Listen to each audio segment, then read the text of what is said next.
আসসালামু আলাইকুম ওরহমতুল্লাহ ওবরাকাতুহ। বিসমিল্লাহির রহমানির রহিম। আলহামদুলিল্লাহি রাব্বিল আলামিন ওয়াসসালাতু ওয়াসসালামু আলা সাইয়্যিদিল মুরসালিন নবিয়িনা মুহাম্মদ ওয়া আলা আলিহি ওয়া সাহবিহি আজমাইন, আম্মা বাদ।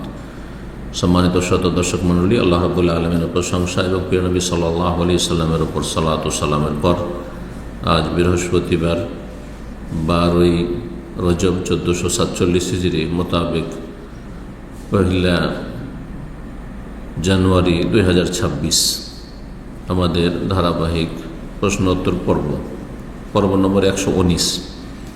10টি প্রশ্ন আমাদের কাছে রয়েছে বিভিন্ন দেশ থেকে আসা। ইনশাআল্লাহ তাআলা সংক্ষেপে উত্তর দেব। আল্লাহ রাব্বুল আলামিন যেন সঠিক কথা বলার এবং তা মেনে চলার আর সেদিকেই মানুষকে আহ্বান করার আমাদের সকলকে তৌফিক দান করে। প্রথম প্রশ্ন করেছেন এক ভাই, বলছেন আসসালামু আলাইকুম শেখ। ওয়ালাইকুম আসসালাম ওয়া রাহমাতুল্লাহ। আমি ভারতের মালদা জেলার একজন যুবক, যৌথ পরিবার ও গ্রামে থাকি বলে প্রতিদিন কাকাতো খালাতো বোন এবং ছোট ভাইয়ের বউ ভাবির সামনে পড়ি। শুধু সামনে পড়া আর ইচ্ছা করে তাদের চেহারা চুলের দিকে তাকানো, এই দুইটার বিধান কি এক? একটি প্রশ্ন। আর বলছেন কথা বলার সময় কি চেহারায় তাকানো জায়েজ? সংক্ষেপে দয়া করে বুঝিয়ে দিন। তাহলে এই প্রশ্নে এ ভাইয়ের তিনটি কথা রয়েছে। একটি হচ্ছে যে যেখানে যৌথ পরিবারে বাস করে বা গ্রামে বাস করে সেখানে কাকাতো খালাতো বোন এবং ছোট ভাইয়ের বউ ভাবির সামনে পড়ি।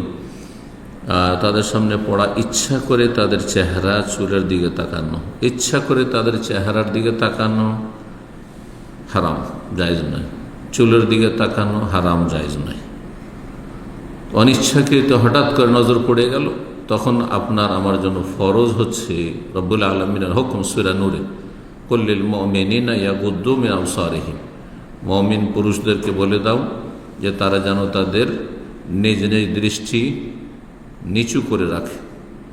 যখনই দেখবেন যে সামনে কোনো মহিলা আসছে, তার আগে টের পাননি, হয়তো আগে থেকে টের পান, আগে থেকে আপনি মাথা নিচে করে নেবেন।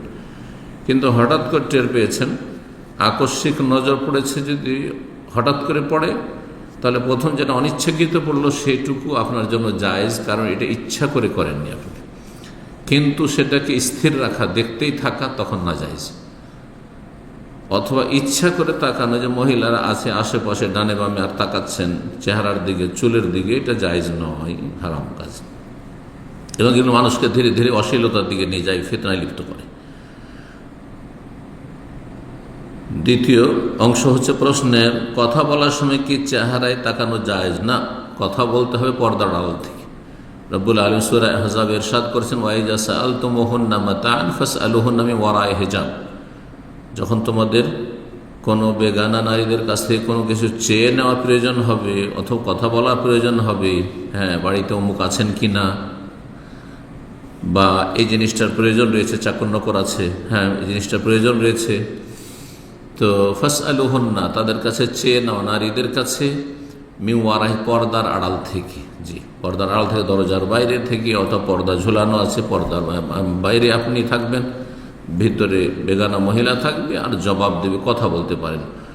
অথবা বাইরে কোথাও আছেন তো বোরখা পরে থাকবে, ওটা শরীর ঢাকা থাকবে, চেহারা মাথা ঢাকা থাকবে, আর কথা বলতে পারবেন। তো বেগানা মহিলার সাথে প্রয়োজনে কথা বলা যাবে, সব সময় যে কথা বলা যাবে, হ্যাঁ লাগামহীন তা নয়, কিন্তু প্রয়োজন বোধে কথা বলা যাবে, কিন্তু পর্দার সাথে, হয় পর্দার আড়াল থেকে, আর না হলে বোরখা পরে পর্দা করে, গোটা শরীর ঢাকা রয়েছে, আর কোনো মহিলার সাথে আপনি কথা বলছেন এই অবস্থায়, তাহলে সেটি জায়েজ প্রয়োজন থাকলে। জি, আর অতিরিক্ত কথা না হয়, অবাঞ্ছিত অপ্রয়োজনীয় কথা না হয়। 2 নম্বর প্রশ্ন বলছেন, আসসালামু আলাইকুম শেখ। ওয়ালাইকুম আসসালাম। আমার বিয়ে হয় 14 বছর বয়সে। তখন আমি দিনের বিধিবিধান ততটা বুঝতাম না। শ্বশুর বাড়িতে থাকতে খুব কষ্ট হইতো। কোনো মেয়ের প্রশ্ন এটি। তখন আল্লাহর কাছে অসুস্থতা কামনা করতাম, আল্লাহ হিদায়াত দান করেন, কারণ অসুস্থতার দোহাই দিয়ে বাবার বাড়ি চলে যাব তাই। এখন প্রায় 20 বছর যাবৎ বিভিন্ন অসুখ যেন পিছু ছাড়ে না। আমার করণীয় কি? রোগ মুক্তির জন্য কোরআন হাদিসের দোয়া আমি সব সময় করি। আপনি গুনার কাজ করেছেন, মিথ্যা কথা বলে এবং ধোঁকা দিয়ে প্রতারণা করে, যে আমি অসুস্থ বাহানা করে, যে ভালোভাবে বলা উচিত ছিল যে আমার মনটা চাই যে একটু বাবা মাকে দেখে আসি, তাদের সাথে কিছুদিন কাটিয়ে আসি, আর তাতে তাদের বাধা দেওয়া উচিত নয়। যদি মেয়েরা বিবাহিত, মেয়েরা বাবার মায়ের সাথে দেখা করতে চায় আর স্বাভাবিক যেটা দেখা করা প্রয়োজন, 2-4 দিন 10 দিন 20 দিন করে থাকতে চাই, তাহলে সেই ক্ষেত্রে বাধা দেওয়া এটা উচিত নয়, স্বামীর জন্য উচিত নয়, আর তার পরিবারের লোকদের জন্য, শ্বশুর শাশুড়ির জন্য মোটেই জায়েজ নয় এটা।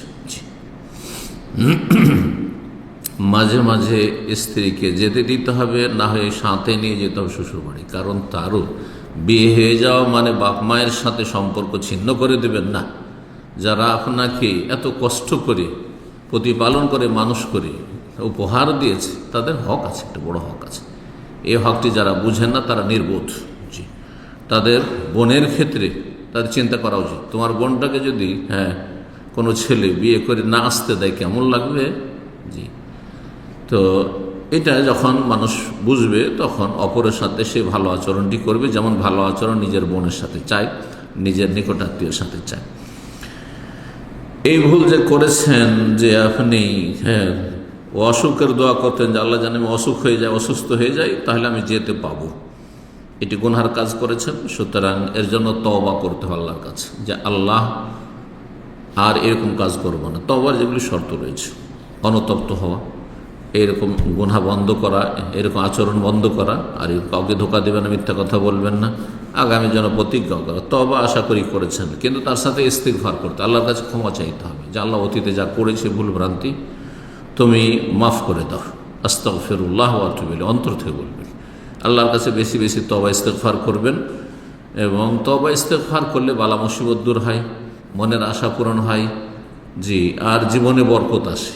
সূরা নূহে এবং সূরা হুদে তওবার বিশেষভাবে ফজিলতগুলি বর্ণনা করা হয়েছে। ইস্তাগফিরু রাব্বাকুম ইন্নাহু কানা গাফফারা ইউরসিলিস সামা আলাইকুম মিদরারা ওয়া ইমদিদকুম বিআমওয়ালিন ওয়া বানিন ওয়া ইয়াজআল লাকুম জান্নাতিন ওয়া ইয়াজআল লাকুম আনহারা। মানুষের আয়েশ আরামের যেসব সামগ্রী রয়েছে সেগুলি আল্লাহ দান করবেন মানুষ যদি আল্লাহর কাছে ইস্তিগফার করে। সূরা হুদে আল্লাহ বলছে ইস্তাগফিরু রাব্বাকুম সুম্মা তুবু ইলাইহি, তোমরা রবের কাছে ক্ষমা প্রার্থনা করো এবং তওবা করো। ইউমাত্তিউকুম মাতাআন হাসানা, তোমাদেরকে আল্লাহ ভালো উপভোগের সামগ্রী দিবেন। আর সুস্থতার চাইতে ভালো নিয়ামত কি আছে দুনিয়ার নিয়ামতের মধ্যে? সুস্থতার নিয়ামত দুনিয়ার নিয়ামতের মধ্যে বলা যায় সবচেয়ে গুরুত্বপূর্ণ নিয়ামত নিরাপত্তা এবং সুস্থতা। শারীরিক নিরাপত্তা হচ্ছে সুস্থতা। আল্লাহ রাব্বুল আলামিন খালেস তওবা করার তৌফিক দান করেন এবং বেশি বেশি নেক আমল করেন আপনি, কারণ গুনাহকে মুছে ফেলার জন্য নেক আমলের বড় ভূমিকা রয়েছে। নেক আমল বেশি বেশি করেন, বেশি বেশি নফল সালাত পড়েন, তাহাজ্জুদ পড়েন, সালাতুল দুহা পড়েন, আর বেশি বেশি জিকির আজকার করেন, বেশি বেশি দান সাদকা করেন, বালা মুসিবত দূর হবে, অসুস্থতা দূর হবে। আল্লাহর পরীক্ষা হইতে পারে, তওবা হয়েছে কিন্তু আল্লাহর পরীক্ষা হইতে পারে, আবার কিছু পানিশমেন্ট হইতে পারে। জি, সুতরাং রবের রহমত থেকে নিরাশ হইতে হবে না। আল্লাহর কাছে, আল্লাহ গফুরুর রহিম, আল্লাহ বড় ক্ষমাশীল, বড় দয়ালু, অবশ্যই দয়া করবেন। আল্লাহ সম্পর্কে সুধারণা রেখে আল্লাহর কাছে চাইতে হবে। আল্লাহ তৌফিক দান করেন। 3 নম্বর প্রশ্ন বলছেন, আসসালামু আলাইকুম, আল্লাহর উপর ভরসার ক্ষেত্রে আমাদের আকীদা কেমন হবে? আল্লাহর উপরে ভরসার ক্ষেত্রে আমাদের আকীদা হবে যে সব কিছুই আল্লাহর পক্ষ থেকে হয়ে থাকে। আল্লাহ না চাইলে কোনো কিছু হবে না। মাশা আল্লাহ কানা ওয়া লাম ইয়াশা লাম ইয়াকুন, যা আল্লাহ চাই তাই হয়, আর যা আল্লাহ চান না তা হবে না, যতই চেষ্টা করি। কিন্তু তার সাথে কর্ম করতে হবে, অর্থাৎ কাজ করে রেজাল্ট, ফলাফল, পরিণতি, এটি আল্লাহ রাব্বুল আলামিনের জন্য ছেড়ে দাও। আপনাকে আল্লাহ যতটা কাজ করার তৌফিক দিয়েছেন কাজ করতে হবে। ওয়াকুলে আমালু, আল্লাহ বলছেন কর্ম করো, কাজ করে যেতে হবে। দিনের কাজ করতে হবে, দুনিয়ার ভালো কাজ করতে হবে, রুজি রোজগারের কাজ করতে হবে। যার যেখানে কাজ আছে কাজ করতে হবে। একজন ছাত্র লেখাপড়া করছে, তার লেখাপড়া কাজ চালিয়ে যেতে হবে, তারপরে বড় আলেম হওয়ার আশা করতে হবে, ভালো রেজাল্টের আশা করতে হবে। একজন আরও ভালো আলেম হব, একজন দায়ী আরও ভালো দায়ী হব, তাহলে মেহনত পরিশ্রম করতে হবে, নিজের কর্ম করে যেতে হবে। আর ফলাফলের মালিক আল্লাহ। মেহনত করলেই যে আপনি সফল হয়ে যাবেন এটাও না। তো তকদীর বা তাওয়াক্কুল, তাওয়াক্কুল যেটি বলছেন, তাওয়াক্কুল কথা, তাওয়াক্কুল মানে আল্লাহর উপর ভরসা, তাওয়াক্কুল মানে কর্মহীনতা নাই, হ্যাঁ, কর্ম তৎপরতার সাথে আল্লাহর উপর অন্তরের আস্থা ভরসা গভীর থাকা। বলছেন তারপরে এক ব্যক্তির বিশ্বাস যে আল্লাহ যদি কোনো কিছু দিতে চান তাহলে চেষ্টা ছাড়াও সেটা পাওয়া যাবে না, ভুল কথা। আল্লাহ যদি দিতে চান তো চেষ্টা ছাড়াও পাওয়া যাবে, সাধারণত হয় না, কিন্তু অল্প চেষ্টা তো পাওয়া যেতে পারে, চেষ্টা অবশ্যই করতে হবে। কারণ আপনি যেই কথাগুলি সামনে বলছেন সেই কথা ইসলাম বিরোধী কথা। বলছেন যে যেমন খুবাইব রাদিয়াল্লাহু তাআলা আল্লাহ জেলের মধ্যে খাবারের ব্যবস্থা করেছিলেন, এটি তার জন্য কারামত ছিল। কারামত এটি, হ্যাঁ, সেটি ব্যতিক্রম, এটা মাধ্যম ছাড়া হতে পারে। যেমন নবী রাসূলের মুজিজা, তো মুজিজা মানে নবী সাল্লাল্লাহু আলাইহি ওয়াসাল্লাম মুজিজার ভরসা করে বসে থেকেছেন না কাফেরদের বিরুদ্ধে লড়াই করেছেন, হ্যাঁ, কাফেরদেরকে দাওয়াত দিয়েছেন, হ্যাঁ, ঝুঁকি নিয়েছেন জীবনের, তার মদিনার বাইরে গিয়েছেন যে ঘরে বসে থাকবো, শুধু আল্লাহর কাছে দোয়া করবো, মসজিদ নববীতে বসে থাকবো, জিকির আজকার করতে থাকবো, আল্লাহ মানুষের অন্তর ফিরিয়ে দাও, সব হেদায়েত হয়ে যাবে নাকি? তাহলে বদর, ওহদ আর খন্দক আর এতগুলো যুদ্ধ করার কোনো প্রয়োজন হইতো না, আর মক্কা বিজয়ের জন্য যাওয়ার প্রয়োজনই হইতো না। আপনার চেষ্টা আপনার করে যেতে হবে। কিন্তু কারামত, আল্লাহর নেক বান্দাদের আর আপনার নবী রসুলদের মুজিজা, এগুলি ব্যতিক্রম জিনিস, যতটা হয়েছে তাতেই সীমিত। আর কখনো কারো যদি হয় কারামত, তাহলে সেটা আপনার জানা নেই, এবং সেটার উপরে আশা ভরসা করে বসে থাকবে যে আমারও কারামতি হবে না, মোটেই না। জি।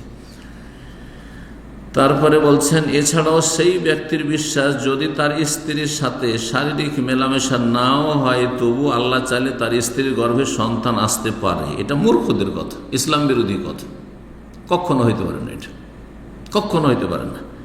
যেমনভাবে মারিয়াম আলাইহিসসালাম গর্ভধারণ করেছেন, মারিয়াম আলাইহিসসালামের বিষয়টি আল্লাহ স্পেশাল কুদরত দেখাতে চেয়েছেন।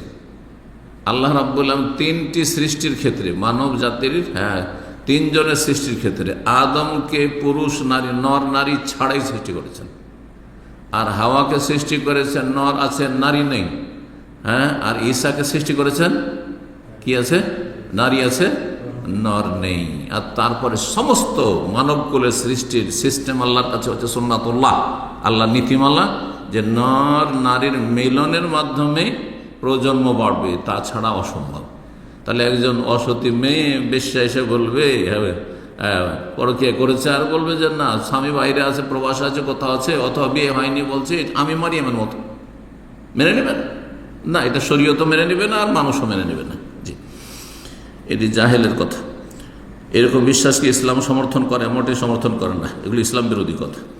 4 নম্বর প্রশ্ন বলছেন, আসসালামু আলাইকুম শাইখ ওয়ালাইকুম সালাম, আমি ভেজিনাল ড্রাইনেস রোগে আক্রান্ত, সেই কারণে স্বামীর প্রতি আগ্রহটা একেবারেই নাই। কোনো বোন প্রশ্ন করছেন, তার হক ততটা আদায় করতে পারছে না। ডাক্তার বলেছে এটা প্রাকৃতিক চিকিৎসা করেও আগের মতো ফল পাবেন না। স্বামীর সামর্থ্য নেই যে সে আরেকটা বিবাহ করবে। কেন? আল্লাহর উপর ভরসা করেন, বিবাহ করলে বরকত হয়। বিবাহ করে কেউ গরিব হয়ে গেছে এটা যদি ধারণা রাখে, এটা কোরআন বিরোধী কথা। বিবাহ করেন আপনি হালাল পন্থায়, ওতে বরকত হয়, এই ইয়াকিনের সাথে। সূরা নূরে আল্লাহ বলছেন, ইয়াকুনু ফুকারা ইউগনিহুমুল্লাহু মিন ফাদলিহি, যারা অবিবাহিত অথবা বিয়ে করেছে কিন্তু তাতে সে শান্তি পাচ্ছে না, তাতে তার শারীরিক চাহিদা পূরণ হচ্ছে না, অথবা তার মনের চাহিদা পূরণ হচ্ছে না, সে যদি বিয়ে করে আর অভাবীও থাকে, ইয়াকুনু ফুকারা,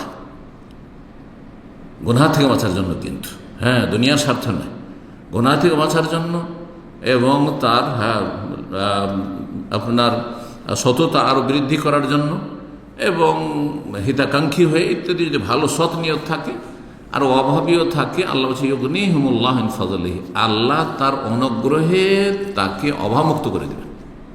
গরিব, এই জন্য আব্দুল্লাহ বিন মাসউদ রাদিয়াল্লাহু তাআলা এই আয়াতে তাফসীর করতে বলেছেন, মান আরাদাল গিনা ফালিয়াতাজাওয়াজ, কোনো গরিব মানুষ যদি সচ্ছল হতে চায় তো বিয়ে করুক, বিলম্ব করিয়েন না, রিজিকের রাস্তা খুলবে। আর অধিকাংশ মানুষ পরীক্ষিত, কিন্তু এটি বিয়ের আগে টাকা পয়সা জমাতে পারত না। আমরা নিজেদের ক্ষেত্রে বিয়ের আগে টাকা পয়সা থাকতো না আমাদের পকেটে, কিন্তু বিয়ের পরে যখনই বিয়ে হলো তারপরে ছেলে মেয়ে যেমনই বাড়তে আছে, তো আল্লাহ রুজি বাড়াইতে আছে, আল্লাহ রুজি বাড়াইতে আছে এইভাবে। এটি গাইবী জিনিস আসলে। তো বলছেন যে আমি যখনই তাকে ডাকি সে সাড়া দেয় না, আবার সে যখন ডাকে যদি আমি সাড়া না দিই তখন হাদিস ফিট করে বলে আমি তার ডাকে সাড়া না দিলে লানত দিবে ফেরেশতারা। হ্যাঁ, হাদিসে আছে আমার ডাকে সে যে সাড়া দিল না, সেক্ষেত্রে কি একই হাদিস ফিট হবে? দয়া করে জানাবেন। জি, এইরকম কোনো হাদিস নেই, সেই জন্য ওই হাদিস ফিট করা যাবে না। তবে যদি শারীরিক চাহিদা থাকে, সক্ষম হয় একজন স্বামী, আর স্ত্রী যদি ডাকে বা স্ত্রী আগ্রহী হয়, তাহলে তার ডাকে সাড়া দেওয়া তার কর্তব্য, উচিত। কারণ বিবাহর মুখ্য উদ্দেশ্য হচ্ছে তাহসিনুল ফরজ, হ্যাঁ, লজ্জা স্থানকে সুরক্ষিত করা নিজের, স্বামীর এবং স্ত্রীর, উভয়ের। আপনি আপনার স্ত্রীকে গুনাহ থেকে রক্ষা করবেন, আর আপনার স্ত্রী আপনাকে গুনাহ থেকে রক্ষা করবে। ফাফুন নফস, এটি হচ্ছে বিয়ের মুখ্য উদ্দেশ্য। বিয়ের লক্ষ্য উদ্দেশ্য সম্পর্কে আমার বিস্তারিত একটি আলোচনা রয়েছে।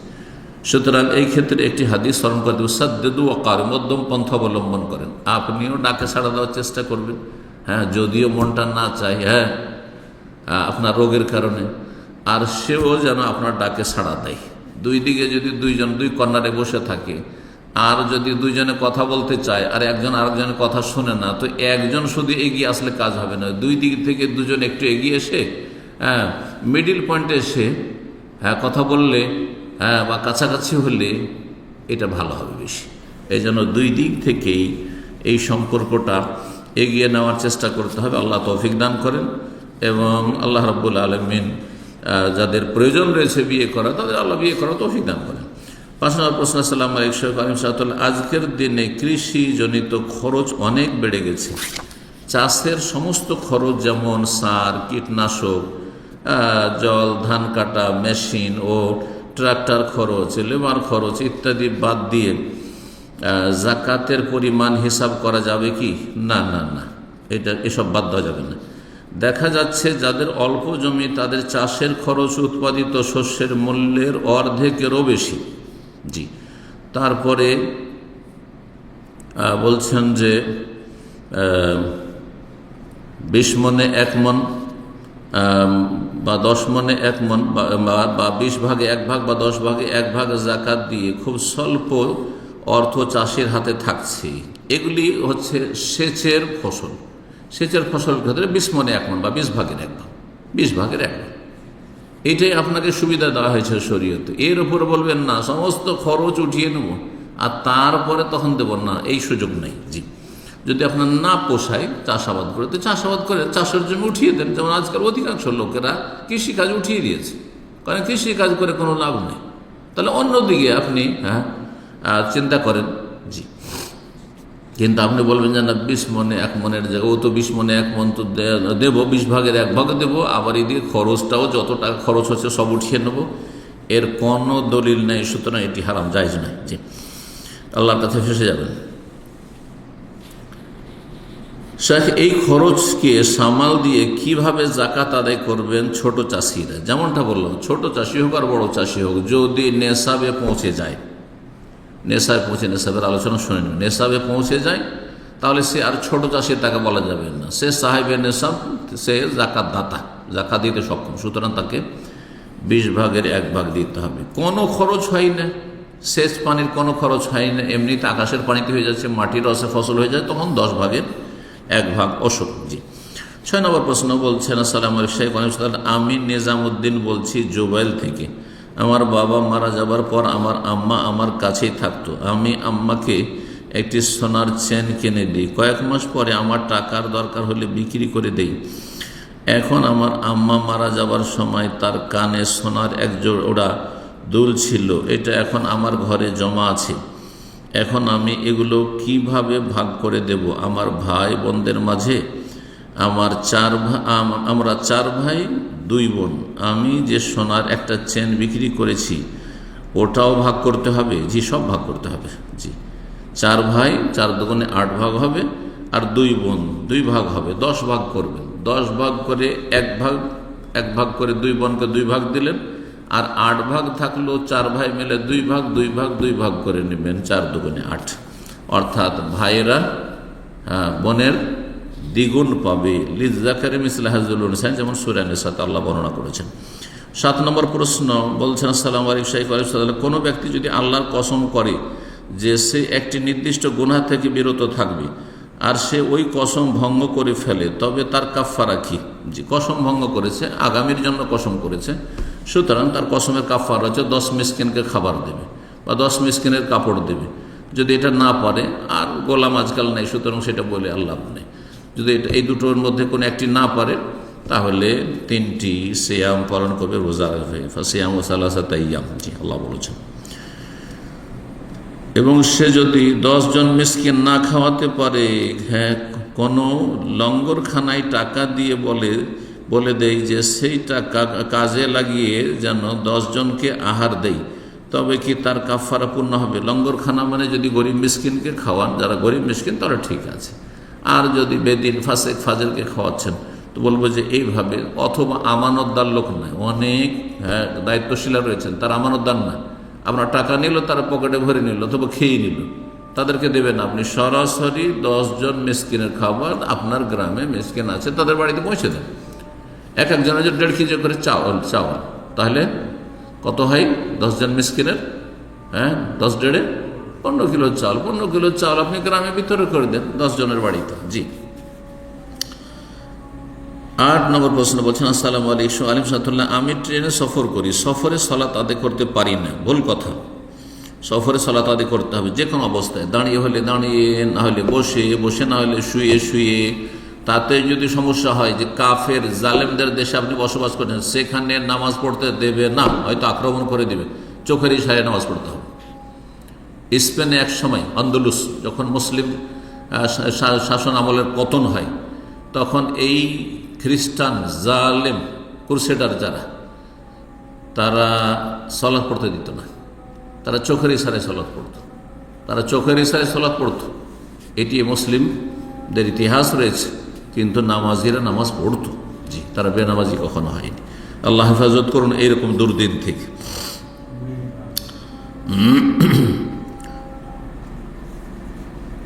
বলছেন যে সফরে কিভাবে সালাত আদায় করতে হয়। সফরের সালাত সম্পর্কে একটি বক্তব্য আমার আছে ফিকহুল ইবাদাতের, আমাদের অফিসিয়াল চ্যানেলে পেয়ে যাবেন, যে বাহনের ওপর সালাত বা সফরের সালাত, এইভাবে কয়েকটি আলোচনা রয়েছে। কিবলা কিভাবে ঠিক করতে হয়। কিবলা যদি প্রথমখানে যখন তাকবীরে তাহরিমা দিবেন কিবলামুখী হতে পারলেন তাহলে হয়ে যাবেন, আর যদি না হইতে পারেন যে কোনো অবস্থায় ওয়াক্ত পার হওয়ার আগে সালাত পড়ে নিতে হবে। জি। কিবলার উল্টো দিকে আপনার ফ্লাইট যাচ্ছে, ট্রেন যাচ্ছে, কোনো চিন্তা নেই, আপনি সালাত শুরু করে দেন। ফাত্তাকুল্লাহ মাস্তাতা, যথাসাধ্য আল্লাহকে ভয় করুন। রুকু সিজদা কিভাবে করতে হয়। রুকুতে যেমনটা বললাম, যদি করা সম্ভব হয় করবেন, না সম্ভব হয় তাহলে ঝুঁকে, রুকুতে একটু কম ঝুঁকলেন, সিজদা তার একটু বেশি ঝুঁকবেন। জি।